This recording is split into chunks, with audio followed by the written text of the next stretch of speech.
వేదికపైకి వచ్చారు. వారికి సాదర స్వాగతం.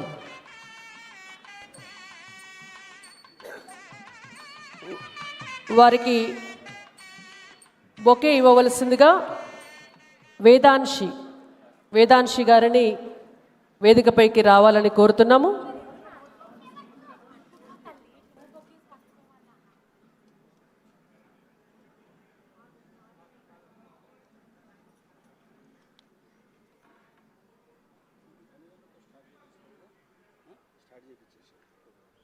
రోజు కూడా వారు ప్రజలతో సంబంధాలను కోల్పోలేదు. వారు కేంద్ర మంత్రిగా ఉన్నప్పుడు కూడా ఢిల్లీకు పార్లమెంట్ సందర్భంలో వెళ్ళిన 2-3 రోజుల కంటే ఎక్కువ అక్కడ ఉండేవాడు కాదు. శుక్రవారం వస్తే మళ్ళీ హైదరాబాద్కే వచ్చి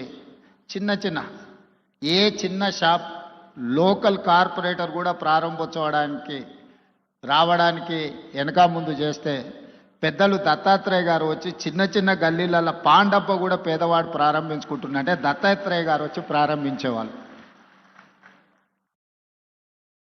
ఇదే నాకు వారితో ఉన్న 40 సంవత్సరాల అనుబంధంలో 40 సంవత్సరాల నుంచి దత్తాత్రేయ గారిని చాలా దగ్గరగా నేను వారిని చూస్తున్నా.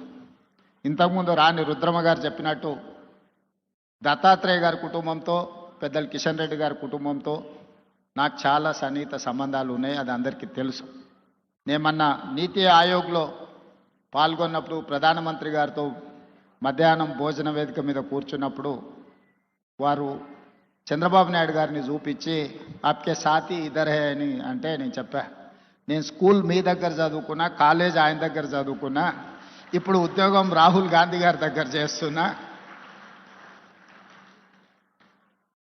సో నాకు మీ దాంట్లో కూడా అందరితో పరిచయం ఉందని, ముఖ్యంగా ఈ వేదిక మీద ఉన్న ఇంతకుముందు శ్రీనివాస్ వర్మ గారు చెప్పిన భారతీయ జనతా పార్టీ రాష్ట్ర అధ్యక్షుల గురించి, ఆ రాష్ట్ర అధ్యక్షులు అందరితో నాకు సన్నిహిత సంబంధాలు ఉండేవి.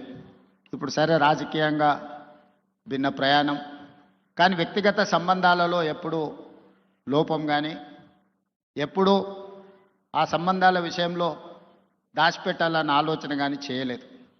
ఎందుకు అంటే వారందరితో నాకున్న ప్రత్యేకమైన అనుబంధం.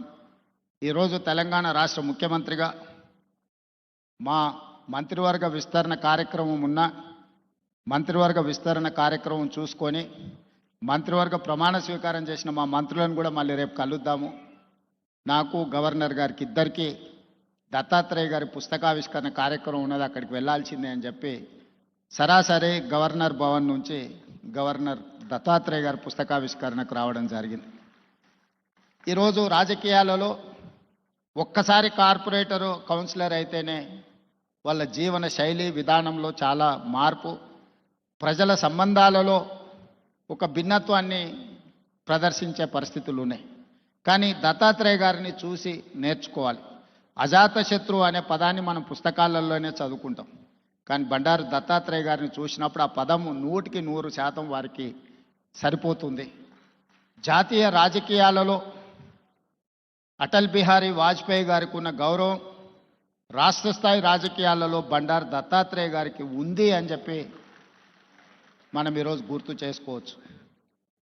అటల్ బిహారీ వాజ్పేయి గారు ప్రతిపక్షంలో ఉన్న, ప్రధానమంత్రిగా ఉన్న, పార్లమెంట్ సభ్యుడిగా ఉన్న, ఎన్నికల్లో ఓడిపోయినప్పుడు కూడా అటల్ బిహారీ వాజ్పేయి గారి గౌరవం ఎప్పుడూ తగ్గలేదు.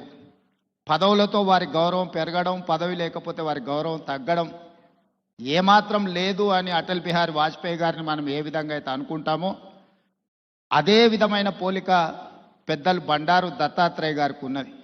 వారు పార్లమెంట్ సభ్యుడిగా ఉన్నా లేకపోయినా, కేంద్ర మంత్రిగా ఉన్నా లేకపోయినా, గవర్నర్గా ఉన్నా లేకపోయినా, ఈ తెలంగాణ రాష్ట్రంలో ముఖ్యంగా ఈ జంట నగరాలలో బండారు దత్తాత్రేయ గారిని గౌరవించని రాజకీయ నాయకుడే లేడు, ఏ పార్టీ అయినా అయి ఉండొచ్చు. అదేవిధంగా అలాయ్ బలాయ్ కార్యక్రమం తెలంగాణ రాష్ట్ర సాధనలో కీలక పాత్ర పోషించింది. నాకు తెలిసి 19 సంవత్సరాల నుంచి బండారు దత్తాత్రేయ గారు నిర్వహించే అలాయ్ బలాయ్ కార్యక్రమం తెలంగాణ ఉద్యమానికి ఒక స్ఫూర్తిగా పనిచేసింది. రాజకీయాలలో ఇతర అంశాలలో భిన్నాభిప్రాయాలు ఉండేవాళ్ళు ఒక వేదిక మీదకి ఎప్పుడైనా అరుదుగా కనిపిస్తారంటే అది దత్తాత్రేయ గారు నిర్వహించే అలాయ్ బలాయ్ కార్యక్రమంలో కనిపించేది. ఈరోజు వారి పుస్తకావిష్కరణలో ఈరోజు ఇంతమంది గవర్నర్లను ఒక వేదిక మీద నేను ఎప్పుడు చూడలే. ఈరోజు గవర్నర్స్ పరేడ్ లాగా ఉన్నది ఈ వేదిక. అంటే వ్యక్తిగతంగా వారితోనున్న అనుబంధంతోనే వీళ్ళందరూ ఇక్కడికి రావడం జరిగింది. తెలంగాణ రాష్ట్ర ప్రభుత్వంలో కాంగ్రెస్లో ఉన్న మంత్రివర్గం మొత్తం ఇక్కడనే ఉంది. మంత్రివర్గ సమావేశం నేను ఇక్కడనే పెట్టుకోవచ్చు అన్నట్టుగా ఉంది. ఎందుకంటే ఎవరు కూడా దత్తాత్రేయ గారిని భారతీయ జనతా పార్టీ నాయకుడనో లేకపోతే భారతీయ జనతా పార్టీ కార్యక్రమానికి పోతున్న భావన లేదు. ఒక మర్యాద కలిగిన రాజకీయ నాయకుడి కార్యక్రమానికి వెళ్తున్నామని చెప్పి ఈరోజు అందరి వేదిక మీద కనిపించడం జరిగింది.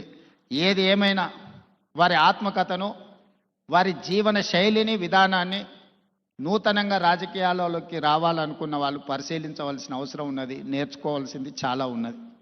మేమందరం, నేనైతే మొదటి నుంచి వారిని దగ్గరగా గమనిస్తున్నా.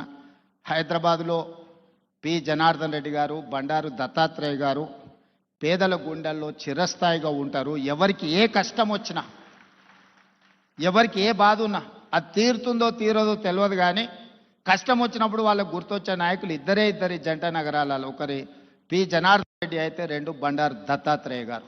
మేము వెళ్ళి చెప్పుకోవచ్చు, మేము కలవచ్చు, మేము ఎప్పుడు వెళ్ళినా నాయకుడు కలుస్తాడు, మా సమస్య వింటాడు, అధికారులకు ఫోన్ చేస్తాడు. ఇంకొక విషయం కూడా తెలియాలి, ఈ కాలంలో ఒక్క లెటర్ మీద సంతకం పెట్టి ఇవ్వాలి అంటే నాయకులు భయపడే పరిస్థితులు. కానీ ఆనాడు దత్తాత్రేయ గారు వందలాది లెటర్లు తిరుపతి దర్శనానికి సంతకాలు పెట్టి మా అందరికి ఇచ్చేటోడు. ఎప్పుడు మా దగ్గర పుస్తకాలు లాగా ఉండేటి. దత్తాత్రేయ గారు ఎంపీగా సంతకం పెట్టి రైల్వే రిజర్వేషన్ కూడా, ఇప్పుడంటే విమానాలు వచ్చినాయి, కార్లు వచ్చినాయి, ఒకప్పుడు రైల్వే రిజర్వేషన్ అనేది కూడా చాలా ముఖ్యం. దత్తాత్రేయ గారు పుస్తకాల కొద్దీ ఆయన లెటరేట్స్ మీద సంతకాలు పెట్టి రైల్వే కూపన్లకు కూడా వారు సంతకాలు పెట్టి ఇచ్చేటోళ్ళు. అదేవిధంగా ఒకప్పుడు టెలిఫోన్ కనెక్షన్కి కూడా చాలా విలువ ఉండేది. గ్యాస్ సిలిండర్కి చాలా ప్రాధాన్యత ఉండేది. ఇవన్నీ కూడా వచ్చినెంబడే కార్యకర్తలకు రాసి ఇచ్చేసి అన్నీ పంచిపెట్టేసి బాధ్యత తీరినట్టుగా వ్యవహరించేవాడు బండారు దత్తాత్రేయ గారు. ఇప్పుడు వాటికి ప్రాధాన్యత లేకపోయి ఉండొచ్చు, కానీ ఆ రోజుల్లో వాటికి చాలా ప్రాధాన్యత ఉండేది. కానీ వారు ఏ రోజు కూడా కార్పొరేట్ బిజినెస్ వాళ్ళకి ఇవ్వలే, సామాన్యమైన కార్యకర్తలకు ఇచ్చేటోడు బండారు దత్తాత్రేయ గారు. లిస్టు రాసుకొని మొదటి నుంచే పార్టీలు ఎవరు ఉన్నారు, లేకపోతే ఆర్గనైజేషన్లో సంఘంలో కానీ స్వయం సేవక సంఘ కార్యకర్తలు ఎవరైనా మొదటి నుంచే సంఘాన్ని నమ్ముకొని ఉన్న వాళ్ళు ఎవరున్నారు, ఇట్లా ఒక్కరొక్కరిని వారు గుర్తుపెట్టుకొని రాసుకొని వచ్చిన కూపన్లను వాళ్లకు ఇచ్చి పిలిచి ఇచ్చేవాడు. సో ఇది ఈనాటి నాయకులు చాలామంది కొత్త తరం రాజకీయాలకు రావాలనుకున్న వాళ్ళు గుర్తుపెట్టుకొని నేర్చుకోవాల్సిన అంశము. దత్తాత్రేయ గారు ఆదర్శనీయులు. ఇది ముఖస్థుతి కోసమో వేదిక మీద పిలిచిండ్రు కాబట్టి వారిని అభినందించడానికో మాట్లాడుతున్న విషయం కాదు.